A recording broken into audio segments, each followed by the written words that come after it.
Screen record. Traveling with an initial speed of 70 km per hour.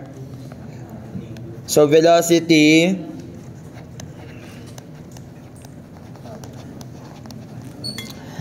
accelerates at, ay, may acceleration daw.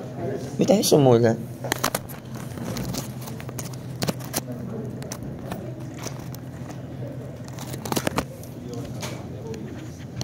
Accelerates 6,000 kilometer per hour squared along a straight road. How long it will take to reach 120 ang dali lang nito kilometer per hour. At what distance does the car travel during this time? What distance daw? May initial velocity, may final velocity, acceleration. And the Vf squared is equal to Vi squared plus 2As. So you have 120 squared is equal to 70 squared plus 2 times acceleration, 6,000. Times the S. So, S is equal to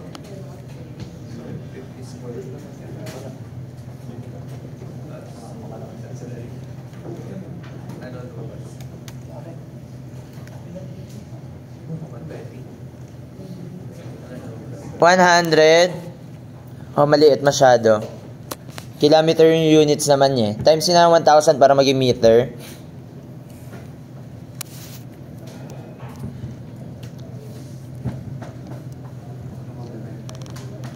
Magkano?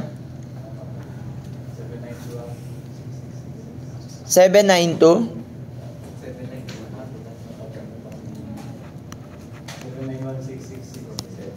7916 791.66 meters. Meters lang, no? Ay, madali pala to. Then, dito ang aralin nyo din mga conversion, no? Dapat sanay kayo mag-convert. Then, again, marami naman na kaya naman ni Calcu yun. Mag-convert ng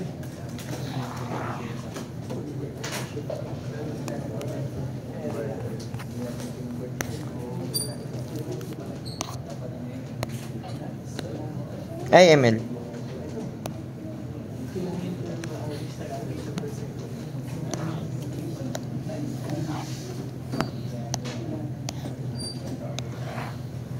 Okay, ito naman.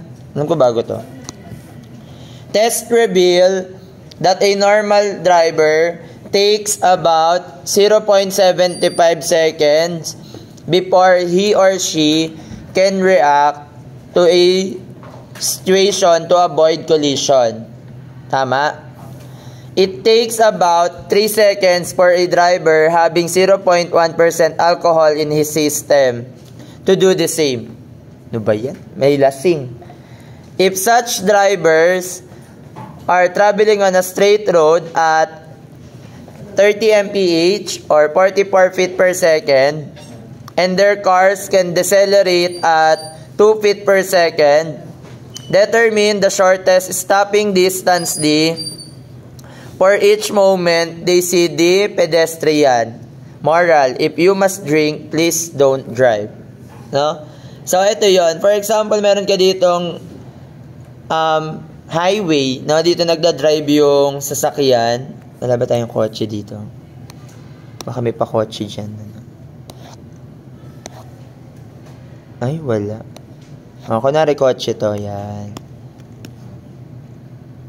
Ayan, may kotse, no? Ayan, nandiyan yung kotse. Tapos, nagta-travel daw siya ng 44 feet na lang. Ano bang acceleration yung gamit? Feet per second, no? Sir, paano to? Ang binigay sa amin, hindi binigay to. For example, hindi binigay to. Sir, ang given sa amin 30 miles per hour. Alam ko meron na tong conversion directly sa Canon, if I'm not mistaken. Patingin nga ng Canon calculator. Canon, huwag tapon mo yung Casio. Sharing lang. Punta kayo sa conversion. Ay, type nyo muna yung 30, tapos conversion. Tapos, ano nyo lang, bababa nyo lang. Down, down, down, down, down, down. Down, down. Ay, wala. Kilometer per hour lang. No? Walang speed na kilometer per hour. Walang miles per hour. So, ang gagawin nyo is, i-convert nyo into feet per second. Meron naman dito na 1 mile. So, i-convert mo siya 1. Tapos, pindutin mo yung 1 mile. Ilang feet. Nakalagay dito ang 1 mile. 5,280 feet. And then, ang 1 hour ay meron 3,600 seconds. So, that is 30 by 5,280 over 36. So, lumabas din na 44 feet per second. Thank you. Pero kung wala, okay. So, ang sabi dito, unahin na natin i-solve yung for example, ito yung pedestrian. Tadan. Andiyan dyan, naglalakad siya. At a certain distance, D, no? Tapos, nagta-travel pa siya. Distance, D na lang natin. Tapos, syempre, di ba parang habang nagta-travel yan, eto, nagta-travel siya. Nung nakita niya yan, no?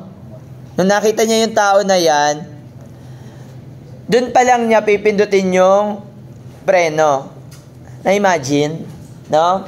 Magbe-brake siya.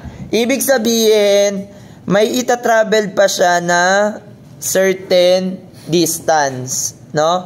Ito yung tinatawag nating D' or stopping sight distance. No? Hindi. Reaction time. Based sa kanyang reaction time, magta-travel pa siya, di ba? Nung pagpreno niya, nung nakita niya, nagta-travel pa siya. So, ibig sabihin, ang D' natin dito ay yung velocity, 44 feet per second, multiplied by the time na 0.75 seconds. Tapos, dito na sa part na to, ito na yung S natin na hinahanap, no? So, magkano yung D'? That is equal to 44 times 0.75. 33 feet. Okay. Ngayon, di ba ang formula natin is the initial final velocity squared is equal to VI squared plus 2AS. So, yung final velocity natin, syempre, hihinto na siya doon, no? Para hindi niya masagasaan yung pedestrian. So, that is final velocity 0. Ang initial velocity, 44 squared. Plus 2, ang acceleration natin, since ang nakalagay dyan, decelerate, that is negative 2. Ano yung S natin? Yung D. So, that is equal to D minus 33. So, magkano yung distance D? Di ba ito yung S?